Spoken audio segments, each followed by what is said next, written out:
You think you know tough.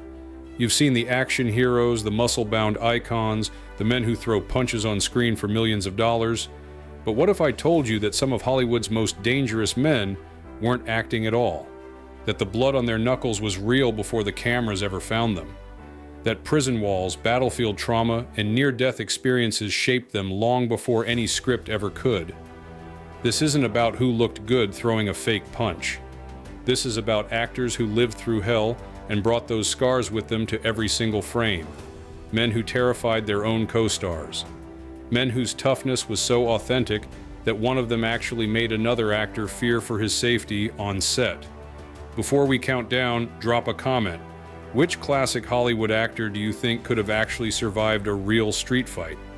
Because by the end of this, your answer might completely change. Let's begin with the men who didn't need stunt coordinators, they needed insurance waivers. Number 10, Steve McQueen abandoned in reform schools, demoted 7 times in the Marines, saved 5 men from drowning in a sinking tank.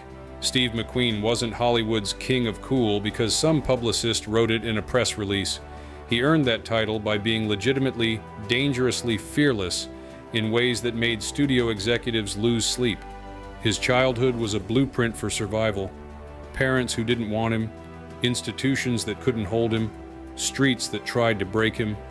He ran away at 14, not for adventure, for survival. When he joined the Marines, that rebellious streak didn't disappear. It intensified. 41 days in the brig, 7 demotions. But when a training tank started sinking in Arctic waters, McQueen didn't hesitate. He dove into freezing water and pulled 5 drowning men to safety. That's who he actually was. Wild when unchallenged. Unshakable when lives were on the line. In Hollywood, McQueen didn't play it safe. He chased danger like it owed him money. He performed nearly every stunt himself, and the ones he didn't do, studios physically prevented him. During The Great Escape, producers had to lock him down to keep him from jumping that fence on the motorcycle himself. For the towering Inferno, he insisted on doing fire sequences so dangerous that professional stuntmen hesitated. Off-screen, he raced motorcycles and cars under fake names because studios would have stopped him. At the brutal 1970 Sebring 12-hour endurance race, he placed second overall, with a cast on his foot. When Charles Manson's kill list surfaced with McQueen's name on it, he didn't hire bodyguards. He carried a loaded Magnum and kept living exactly how he wanted. His stunt, double, barely worked, because McQueen was better at the stunts than most professionals. Number 9, Lee Marvin machine gun fire through his back, Purple Heart recipient, sciatic nerve severed at Saipan. Lee Marvin's quiet, lethal presence wasn't a character choice, it was a battlefield reflex. Before Hollywood found him, he'd already seen the worst humanity could offer during World War II's Pacific Campaign. At the Battle of Saipan, he took machine gun rounds to his back that severed his sciatic nerve and left him with a permanent limp he disguised on screen for decades. While other actors studied how to portray killers in acting classes, Marvin had already watched men die. Real death, ugly death, the kind that doesn't come with dramatic music and slow motion. Directors noticed he moved differently than everyone else. Economical, precise, like someone who understood that real violence isn't theatrical. It's efficient and final. That understanding made his performances uniquely disturbing. When he played hitmen or soldiers, something genuinely unsettling lived behind his eyes. He wasn't pretending to be dangerous. He simply was dangerous. The stories followed him everywhere. During location shooting in Oregon, Marvin got into a bar fight with multiple lumberjacks. Witnesses said he held his own against several men, then showed up on set the next morning bruised but refusing to delay filming. Co-stars admitted they felt genuinely intimidated. Not because he was aggressive, because he wasn't. His power came from absolute stillness, the kind of quiet confidence that needs no demonstration. Lee Marvin didn't act tough. He brought battlefield memories to every role and showed audiences what authentic danger looked like without ever raising his voice. Number 8, Charles Bronson coal miner at age 10, B-29 tail gunner over Japan, Purple Heart. one of 15 children in crushing poverty. Charles Bronson's silence wasn't a performance technique. It was the sound of a man who'd already survived multiple lifetimes of hardship before the cameras found him. Born into a Pennsylvania mining family so poor that young Bronson was working underground before most kids learned to read, he knew what real labor meant. Hundreds of feet below the surface, covered in coal dust, breaking his back in the dark. When World War II erupted, Bronson traded one deadly environment for another. As a tail gunner on B-29 bombing runs over Japan, he faced enemy fire in the most vulnerable position on the aircraft. He was wounded, earned a Purple Heart, then came home and took whatever brutal work would feed him. Short-order cook, onion picker, part-time boxer. By the time Hollywood discovered him, Bronson wasn't interested in stardom. He wanted a paycheck. Directors quickly realized they weren't working with a performer. They were working with the real article. His punches looked efficient because they were. Number 7, Kirk Douglas, wrestling champion, naval combat veteran, survived a helicopter crash at 72, recovered from a stroke that destroyed his speech. Kirk Douglas didn't get handed anything. He fought for every inch. Born to immigrant parents so poor that food wasn't guaranteed, Douglas grew up knowing hunger and deprivation. He clawed his way into college through competitive wrestling. Not the theatrical kind, the brutal collegiate kind where strength and pain tolerance decide everything. When World War II erupted, Douglas enlisted in the Navy, serving aboard submarine chasers, small, vulnerable ships hunting enemy vessels while facing constant danger from torpedoes and enemy fire. He was injured in service and medically discharged in 1944. He never used it as an excuse for anything. On screen, Douglas didn't just perform action. He attacked every scene with physical conviction born from real experience. For Spartacus, he trained with actual fighters, refused doubles, and took legitimate hits. When a dangerous fall caused serious injury, he was back on set within 48 hours. But Douglas's greatest display of toughness came decades later. In his 70s, he survived a helicopter crash that killed 2 others. Number 6, Audie Murphy, Medal of Honor recipient, most decorated American combat soldier in history, personally killed over 240 enemy soldiers. If genuine toughness had a face, it wouldn't be intimidating or scarred. It would look exactly like Audie Murphy. Boyish, unassuming, absolutely lethal. Before he ever stepped onto a film set, Murphy had already lived through hell and emerged decorated beyond any soldier in American history. At just 19 years old, he single-handedly held off an entire company of German soldiers for over an hour while standing on a burning tank destroyer. Wounded and out of ammunition, he then led a counterattack that drove back the enemy. That action earned him the Medal of Honor, but that wasn't an isolated incident of heroism. By his 21st birthday, Murphy had earned every single American medal for valor available. 28 decorations total. He destroyed tanks, charged machine gun nests, absorbed wounds, kept fighting when most men would have collapsed. Military historians estimate he personally killed over 240 enemy soldiers, more than some entire combat units. The most chilling aspect of Murphy's deadliness was his appearance. He stood 5 feet 5 inches and weighed 112 pounds when he enlisted. He looked like a high school student, not a killing machine. When Hollywood discovered him after he appeared on the cover of Life magazine, studio security guards didn't believe this gentle-looking young man could be the legendary Audie Murphy. That disconnect between his innocent appearance and lethal capability made him uniquely terrifying. When he starred in To Hell and Back, based on his own war experiences, producers actually toned down his real achievements because test audiences wouldn't believe what he'd genuinely accomplished. It seemed too impossible, too heroic. Behind his calm demeanor, Murphy battled severe PTSD.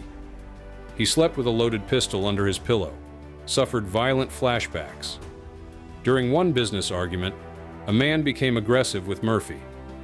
Number 5, Robert Mitchum, Georgia chain gang prisoner at 16, freight train hopper during the Depression, boxed under fake names for food money. Robert Mitchum's sleepy-eyed stare wasn't an acting choice. It was a warning. That scarred face and broken nose, all real, not studio makeup. Before Hollywood found him, Mitchum was riding freight trains across Depression-era America as a teenage drifter, not seeking adventure, just trying to survive. He dug ditches, mined coal, took any brutal job that kept him fed. By the time cameras rolled on his first film, Mitchum had lived several lifetimes of hard lessons that no acting school could teach. The prison time followed him to fame. When he was busted for marijuana in 1948, it should have destroyed his career. Studios were terrified. Instead, Mitchum shrugged, did his 60 days, and walked out of jail more popular than ever. He never apologized, never begged, just went back to work like nothing happened. On screen, he looked like a man who didn't give a damn because off screen, he genuinely didn't. When asked about his acting technique, Mitchum famously deadpanned, "I have two styles, with horse and without horse." Translation, he didn't fake anything, he just was. Co-stars said there was something unsettling about working with him, not because he was loud or aggressive, because he wasn't. He had the calm of a man who'd been in real fights and didn't need to prove anything to anyone. One director admitted you didn't direct Mitchum. You just kept the camera rolling and hoped he didn't knock someone out. Robert Mitchum didn't shout, didn't strut, didn't pose. He just stood there and you felt it. Number 4, James Cagney, street fighter from Manhattan's Lower East Side. Former boxer, 5'5" of explosive power. James Cagney didn't need height to dominate a room, he just needed to move.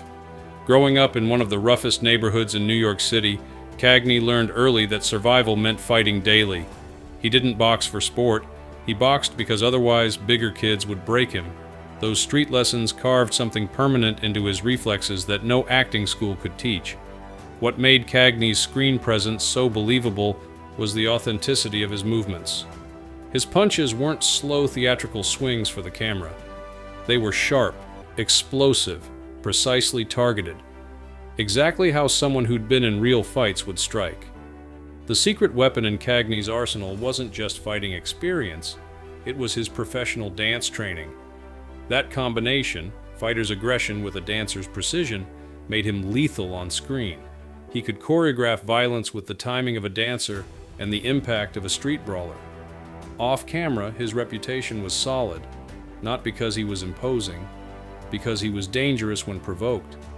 One actor remarked that Cagney was the kind of guy who'd drop you, then help you up and buy you a drink. His toughness never faded with age. It just refined into something more controlled, but equally deadly. James Cagney proved that genuine toughness isn't about size or volume. It's about coiled precision and the absolute certainty behind your movements. Number 3, John Wayne. Broken ribs on set. Lung removed after cancer. Stomach cancer from radiation exposure. Kept working through it all. John Wayne wasn't just playing tough guys. He was enduring real pain while the cameras rolled. Before the cowboy hat and the drawl, Wayne was born into harsh early 20th century rural America. He worked through college on pure physical strength, earning a football scholarship to USC through grit, not privilege. His pain tolerance became legendary. During the Alamo, Wayne cracked several ribs performing a horse stunt. Instead of halting production, he wrapped his torso, took painkillers, and kept filming. No complaints, just determination. The true measure of his toughness came in 1964, when doctors removed a lung and 4 ribs after his cancer diagnosis. Most careers would have ended there, not Wayne's. Months later, he was back doing stunts like nothing had happened. The most haunting chapter came during The Conqueror, filmed downwind from a nuclear test site in Utah. The production exposed cast and crew to deadly radiation. Number 2, Danny Trejo, San Quentin boxing champion. 11 years in California's hardest prisons, armed robbery convictions, overcame heroin addiction. Most of this list focuses on Hollywood's golden age, but we'd be dishonest not to acknowledge Danny Trejo, possibly the only modern actor whose real-life toughness matches or exceeds those legends.